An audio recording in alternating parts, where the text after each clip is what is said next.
about this, and I think the main thing that I would say is just to do everything for the right reason. So, for example, not to do something or not do something because you're afraid. And I think if you use that as a yardstick every time you go to make a decision, you can't go far wrong.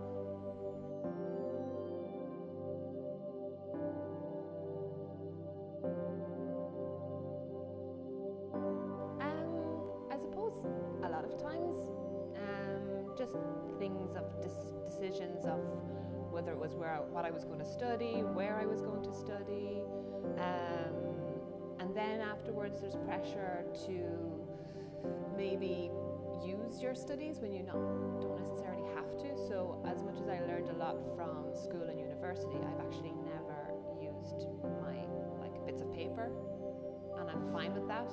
I learned a lot indirectly from those experiences, and I don't feel pressure to have to use them as in, so making decisions for the right reasons, well, it's about, maybe not going for the super ambitious job that everybody thinks you should go for, or, for example, I never did a master's because there was no master's that I was interested in, and I didn't want to do one just for the sake of it. Then there was issues of changing where I lived, moving country. I learned a new language, even though I was rubbish at languages at school, and just kind of getting out of your comfort zone.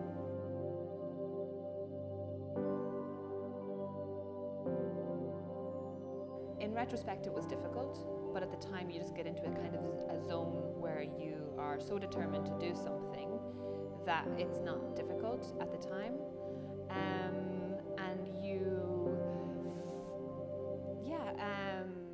Maybe looking back, you think, oh, that was difficult. It was difficult to, for example, to move to another country. It was the language barrier, which makes everything difficult. It makes everything difficult in the sense that it's very hard to meet new people and to integrate into the community. Culturally as well, you have to adapt to the fact that people do things differently. They don't understand why you do certain things, and you're constantly adapting and making compromises, but it's a positive experience as well, so it's kind of the price you pay. And I think it's the difference between a holiday and an adventure. If you go on holiday, you just get all the good stuff. The other things that kind of make you maybe grow as a person are the things that are difficult.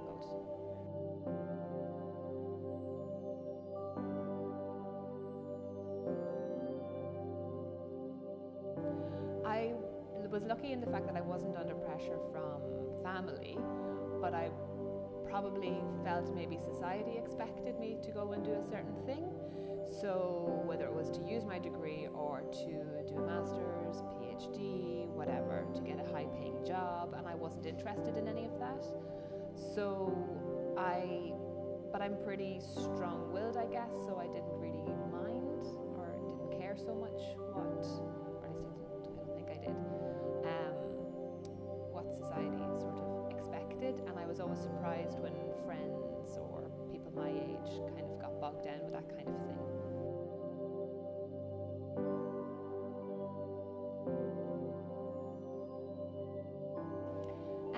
Yes, but that confidence can be cultivated. You don't have to have it right now.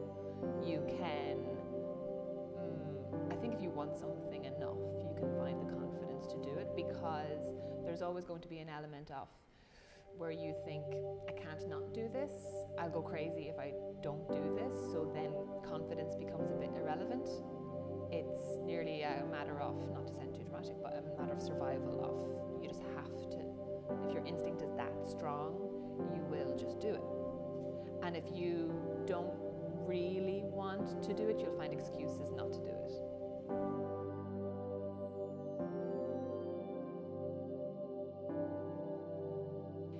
It was bizarre. I chose to do acting not because I wanted to act, but because I wanted to do something new and something that I thought I would never be able to do. I've no desire I just wanted to do something in public, something where I had to stand up in front of people and be out of my comfort zone. I also enjoyed it because I write, which is a very solitary thing, and I wanted to do something creative publicly. That's more sociable or whatever. The experience of acting was interesting because it wasn't about nerves or learning lines. It was about the stamina that you need to be able to do different shows and things like that. Acting, or experimenting with acting, taught me to project my voice more, to relax in front of others, and probably built up my confidence.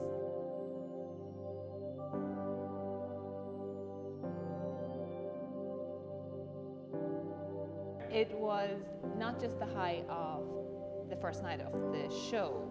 What I remember is the high of the very first workshops, when I went in and was thrown totally out of my comfort zone. And I would be terrified, like doing things like improvisation, but they were the most rewarding nights, and I would come home just feeling like very different.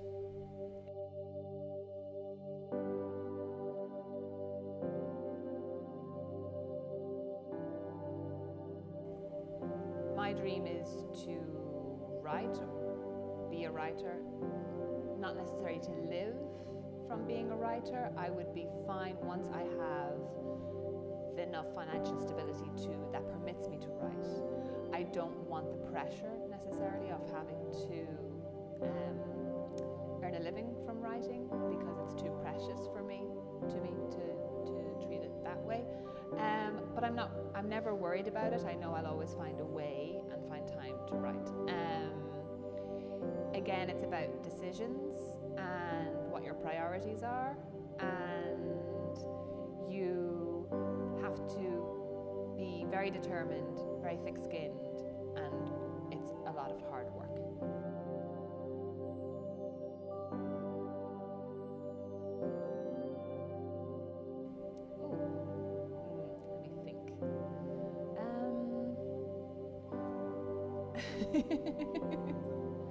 I think I would, if I went back to my 16-year-old self, I would probably tell her to not be so hard on herself in every way, and to not be afraid to be herself. I think those two things